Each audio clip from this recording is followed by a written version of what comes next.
उर्वीची exam असल्यामुळे आम्ही तिघीच पंढरपूरला जाणार होतो.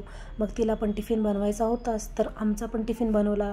भाजी, उसळ, भाकरी, चपाती आणि फ्रूट्स, परत छोटासा एक आणखी खाऊचा डबा आणि काल केलेले डिंकाचे लाडू आणि पाण्याची बॉटल अशी पिशवी पॅक केली आणि आम्ही निघालो. निघायचं खरं होतं लवकरच 8:30-9 वाजता, पण ते काही शक्य झालं नाही.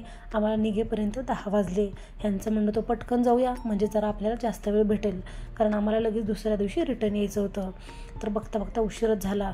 निघालो त्यात ट्रॅफिक पण. तर ट्रॅफिक होती अर्धा तासाची, कारण तिथे पुढे झाला होता ॲक्सिडेंट. इतकी गाडी फास्ट चालवली ह्यांनी की तुम्ही बघू शकता. हे वीर धरण पण मला शूट करायचं होतं, तर इतक्या फास्टमध्ये शूट झालं. आणि गाडीची स्पीड भरपूर असल्यामुळे आणि आम्ही कुठेही न थांबल्यामुळे आम्ही वेळेच्या आत पंढरपूरला पोहोचलो. विदिन 4 hourमध्ये आम्ही फायनली पंढरपूरला पोहोचलो. आणि त्यानंतर तुम्ही बघू शकता विठ्ठलाचं दर्शन पण झालं एंट्री केल्या केल्या. आणि नंतर दुपारची वेळ होतीच, तर मग जेवण पण केलं.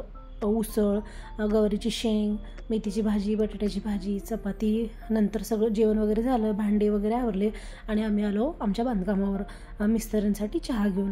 त्यांचं प्लास्टरचं काम चालू होतं. तर घर पण पाहिलं. बऱ्याच दिवसांनी आले होते मी. तर फक्त एकच भिंत राहिलेली आहे प्लास्टरची, तर ते प्लास्टरचं काम चालू होतं. आतमध्ये पण गेलो. आतमध्ये पण सगळं बांधकाम बघितलं. खरंच छान आणि मोठं मोठं दिसत आहे. हे आहेत माझे सासरे. तर शूट कसं घेणार ना, तर हे आत्ता मला दिसले. हे त्यांच्या डोक्याला लागलेलं आहे. त्यांना 4 ते 5 टाके पडले. तर आम्ही हेच त्यांना भेटायसाठी आलो होतो.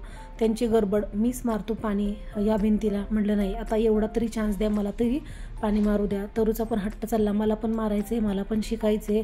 म्हणून आम्ही दोघे इथे एवढ्या भिंतीला पाणी मारत होतो. पाईप आहे, बोरला पण पाणी भरपूर आहे, पण आतल्या साईडचं सिमेंट आणखी ओलच आहे. त्यामुळे आम्ही इथे असं ग्लासने पाणी मारत होतो. तरुषला पण ह्या काम करायला खरंच मज्जा येत होती. कधी कधी पाणी भरायचं नाही, कधी हंडा उचलायचं नाही. तर म्हटलं चल, करतोय ना तर कर. तर अशा प्रकारे आम्ही भिंतीला पाणी पण मारून घेतलं आणि त्याचं चाललं मी पण सकाळी येऊन पाणी मारणार आहे. तर अशा प्रकारे हे खूप मोठं बांधकाम आहे. तेवढ्याच भिंतीला मी पाणी मारलं आणि नंतर आम्ही निघालो. आमच्या आर्किटेक्चरकडे जायचं होतं. तर जाता जाता आमच्या सासऱ्यांचं, चुलत सासऱ्यांचं घर लागतं. म्हणजे आमच्या सासऱ्यांचे मोठे भाऊ आहे. त्यांचा हा डॉगी रिओ. तरूला पाहिलं की एवढा एक्सायटेड होतो की भयंकर, मला घेऊन चल, मला घेऊन चल, असं त्याचं चाललं होतं. म्हणून तो भोंकत होता. पण आम्हाला जायचं होतं आमच्या आर्किटेक्चरकडे. तर आम्ही त्यांच्या घरी आलो. आम्हाला हे मेन डोर बनवायचं आहे ना, तर ते बघण्यासाठी. घराच्या जवळच राहतात, म्हणून म्हटलं चला पटकन जाऊन या. काकू सगळं सांगत होत्या कशा प्रकारे घर होतं 35 वर्षापूर्वीचं जुनं. हा त्यांचा मुलगा, त्याने हे आर्किटेक्चर येतो आणि त्याने हे सर्व परत डिझाईन करून ह्याच्यामध्ये रिनोव्हेशन केले.